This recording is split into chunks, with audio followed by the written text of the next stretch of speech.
ថ្ងៃនេះយើងនឹងនិយាយអំពីរឿងរបស់ព្រះដូចខ្ញុំបាននិយាយពីមុនមកយើងកំពុងនិយាយអំពីវិញ្ញាណរបស់ព្រះខ្ញុំគិតថាយើងកំពុងនិយាយអំពីវិញ្ញាណរបស់ព្រះដូច្នេះខ្ញុំជឿថាព្រះនឹងគង់នៅជាមួយយើងក្នុងរយៈពេល3សប្តាហ៍ខាងមុខទាក់ទងនឹងប្រធានបទនេះខ្ញុំបានទទួលសារជាច្រើនពីព្រះខ្ញុំបានទទួលសារជាច្រើនពីព្រះខ្ញុំបានទទួលសារជាច្រើនពីព្រះខ្ញុំបានទទួលសារជាច្រើនពីព្រះខ្ញុំបានទទួលសារជាច្រើនពីព្រះខ្ញុំបានទទួលសារជាច្រើនពីព្រះមុនពេលយើងចាប់ផ្ដើមការផ្សាយផ្ទាល់ខ្ញុំសូមអរគុណអ្នកទាំងអស់គ្នាសម្រាប់ការទស្សនាការ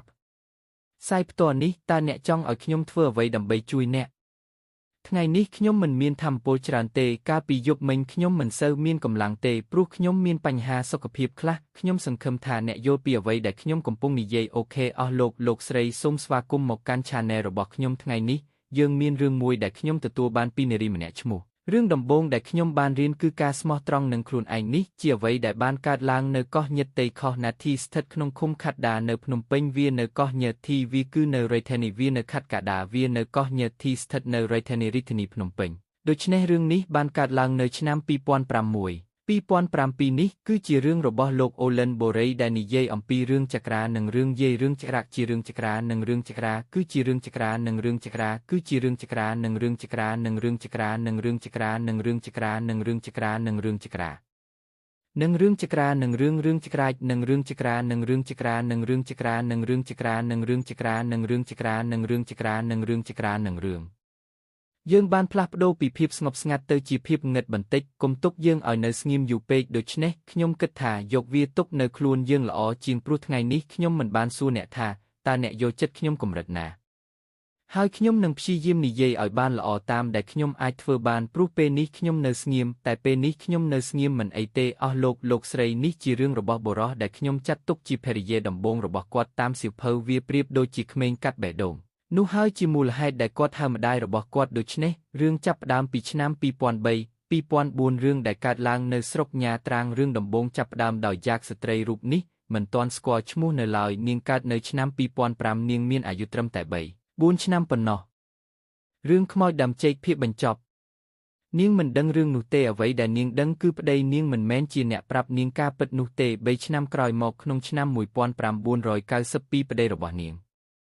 ពេលឪពុកគាត់នៅរស់ឪពុកគាត់ទិញដីពីភូមិខ្សាច់ភូមិកោះភូមិគ្រួសជាមួយនឹងដីនេះដីមានចម្ងាយផ្លូវរហូតដល់ទៅ42គីឡូម៉ែត្ររហូតដល់ជិត50វាមានចម្ងាយប្រហែល4គីឡូម៉ែត្រឪពុករបស់គាត់បានទិញដីនោះពីភូមិកោះនិងភូមិកោនៅគ្របនៅតាមផ្លូវគាត់បានទិញពីដីកោះងានឪពុករបស់គាត់មិនបានទិញដីនោះទេប៉ុន្តែគាត់មិនដឹងថានៅឯណាទេគាត់បានទិញដីដែលនៅសេសសល់ហើយមានដើមឈើមួយដើមទោះជាយ៉ាងណាពួកគេបានទិញដីនៅខែមេសាឆ្នាំដដែលនេះគឺ2ខែមុន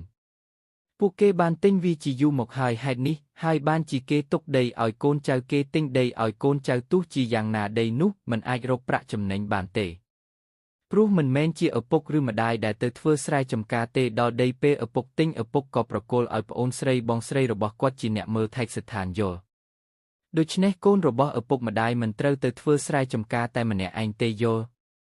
បន្ទាប់មកកូននោះជាប្អូនស្រីរបស់ឪពុកជាអ្នកមើលថែទោះយ៉ាងណានៅឆ្នាំ2001សុខភាពរបស់គាត់កាន់តែយ៉ាប់យ៉ឺនគាត់ចង់រស់នៅលើទឹកដីនៃធម្មជាតិគាត់ចង់រស់នៅលើទឹកដីនៃធម្មជាតិប្រពន្ធគាត់ប្រពន្ធបងថ្លៃជាម្ដាយប៉ុន្តែតាំងពីដើមមកគ្មានកូនណាម្នាក់នៅរស់ដោយសារសង្គ្រាមនោះទេព្រោះពេលនោះមានសង្គ្រាមមានពេលមួយដែលសង្គ្រាមផ្ទុះឡើងឥឡូវនេះមានសង្គ្រាមដូច្នេះពេលនេះសង្គ្រាមបានចប់ហើយដីអស់ហើយមិនមានសង្គ្រាមទេសង្គ្រាមបានបញ្ចប់សង្គ្រាមបានបញ្ចប់សង្គ្រាមបានបញ្ចប់ម្ដាយចង់រស់នៅជាមួយកូនប៉ុន្តែកូនមិនយល់ថាត្រូវទៅជាមួយកូនទេដូច្នេះម្ដាយនិងកូនខ្លាចទៅមន្ទីរពេទ្យពួកគេបានទៅមន្ទីរពេទ្យនៅឆ្នាំ2000មុនពេលមរណភាពរបស់កូនដំបូងរបស់ពួកគេការស្លាប់របស់កូនទី1ហៅថាការស្លាប់របស់កូនដំបូងការស្លាប់របស់កូនទី1គឺនៅឆ្នាំ2000ការស្លាប់របស់កូនទី1គឺជាការស្លាប់របស់កូនទី1ដូច្នេះយើងមិនដឹងថានឹងមានអ្វីកើតឡើងបន្ទាប់ទេពេលអាគមចេញពីស្រុកទៅធ្វើការពេលអខំទៅធ្វើការម្ដាយរបស់គាត់នៅរស់នាងថាចង់ត្រឡប់ទៅស្រុកកំណើតវិញនាងចង់បាន